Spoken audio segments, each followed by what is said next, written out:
my great pleasure to welcome Richard Boly, the National Security Affairs Fellow at Hoover, in his prior life, which is hopefully going to continue soon, as the diplomat who was based in Italy, where he did this case study, a very successful one, and implemented with Ambassador Boly. And he's the man who's the brains behind today's conference, the Global Entrepreneurship Program.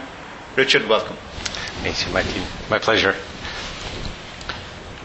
It's a great conference, a lot of good feedback from all the speakers I have spoken to.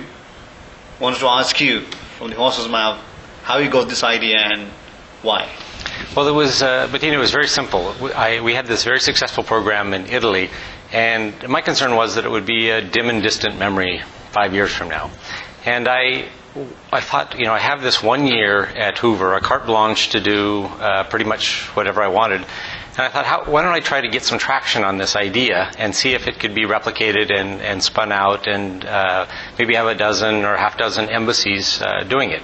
Initially, I thought about a program that would be actually housed in a part of the government, and I was kind of steered away from that. The idea being that if it becomes part of a bureaucracy, it becomes bureaucratic and actually loses its freshness. So that's where we hit upon the idea of actually just finding organizations like TIE, like Kaufman, like Endeavor, SEAF, that promote entrepreneurship and invest in developing countries or in different places around the world, and have them partner and offer basically to be the brain trust or the operational arm for any ambassador who would like to do a similar program. Each program would be different. It would reflect the needs or the opportunities in each country, and it wouldn't be kind of a cookie-cutter approach, that the partners would work with the embassy and the ambassador and his or her team to develop a program that was meaningful and maybe started with the low-hanging fruit, the things that in one country maybe there's a need to mobilize capital, and so starting an angel network may be key. Another country, they're doing some good research, but there's not good technology transfer. Other places, maybe nobody's ever seen an entrepreneur or think or don't know anybody who's an entrepreneur. So you could create and promote role models. So each place may have a different feel and texture, but it really shouldn't be kind of a cookie-cutter, top-down command and control out of some branch of the government, but really an opt-in, a light touch, and the ambassadors can shape it as they see fit. Building on the same thought, as you also said that there's a lag period between when the ambassador is nominated from the time he takes over. Right. So can you elaborate on that? Yeah, it's a really simple.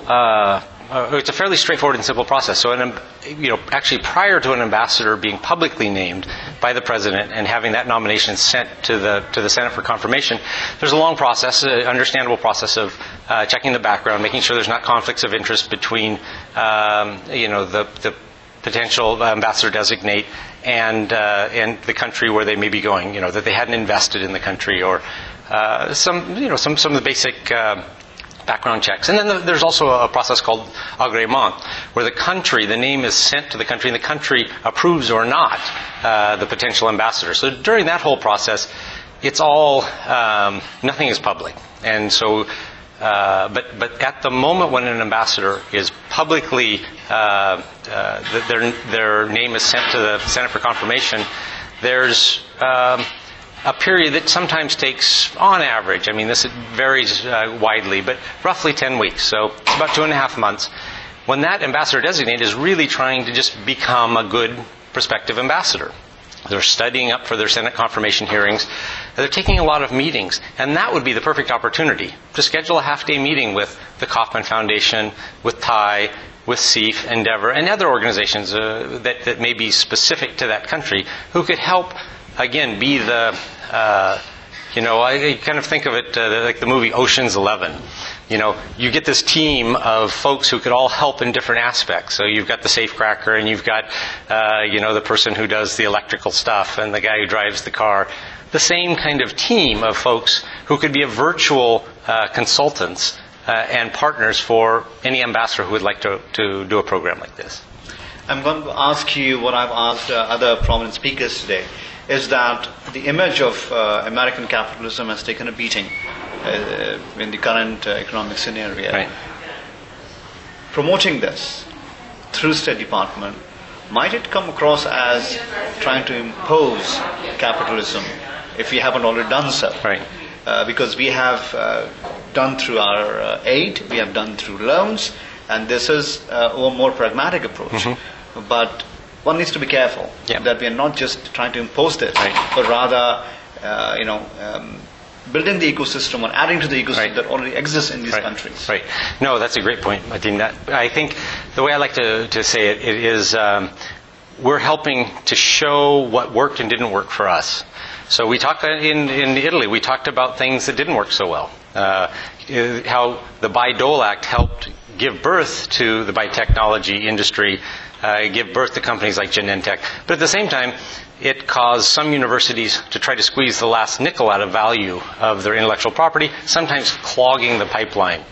I think another point that's very interesting is and important is that we need to help distinguish to general audiences, unsophisticated audiences, the difference between the financial engineering, which caused the subprime mess, and the real engineering, which is at the core of our innovation and entrepreneurial society.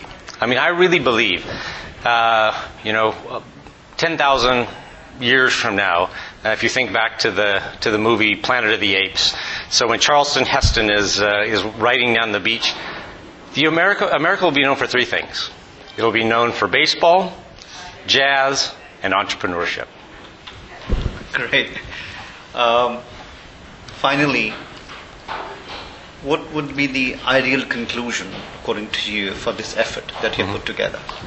Ideally, I would, today will be successful if a year from now there's a half dozen ambassadors who've embraced this model and have done it on their own, and they've had some success. And based on those test beds, that some of the organizations that were supporting them could think about how this could be ramped up, or how, again, taking the light touch, not making it any more bureaucratic, but how this could be ramped out at dozens of embassies around the world. It's been a great day. We have had strategists, thinkers, economists, ambassadors, former secretaries of state, and of course, people who are the movers and shakers of not only Silicon Valley but from around the world. Richard, it's been a pleasure. Thank you. Thank you.